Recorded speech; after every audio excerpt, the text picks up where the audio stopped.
You know those times when you're quiet enough to actually realize exactly where you are in your life? The times when you seriously wonder, what the heck happened? How did you get so far away from where you imagined that you'd be? What changed? This has happened to me numerous times in my life. There were times when the realizations caused fear and immense sadness at who I had become and how I felt about myself. Times when I was ashamed of how I had let myself go. Times when I was afraid I would never again be able to find myself. There were also times when I saw progress and achievement and felt satisfaction in how far I had come from the effort that I put in. Times when I felt like it was definitely all worth it. There were also times when I felt nothing. I was tired, exhausted from all the struggles that I had faced. I was done and felt like I really didn't care anymore about anything.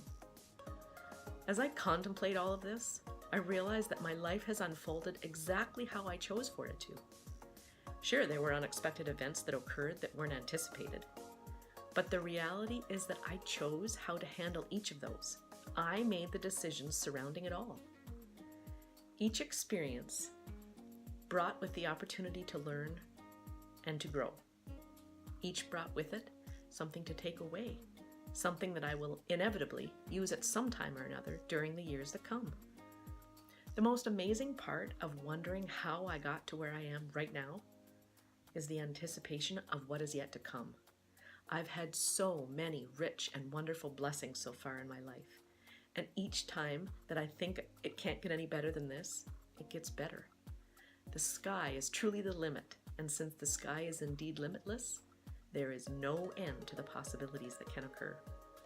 Instead of thinking the negative parts of the life that has already passed, how about taking the wealth of lessons and feel gratitude for the abundance that wraps us snugly in our communities with food to eat, clothes to wear, somewhere to live, and people to love and love us back.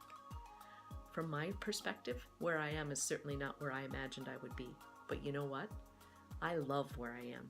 I love the freedom of thought and action, the wonderful group of people I'm blessed to call my friends that encourage and support me in a variety of ways.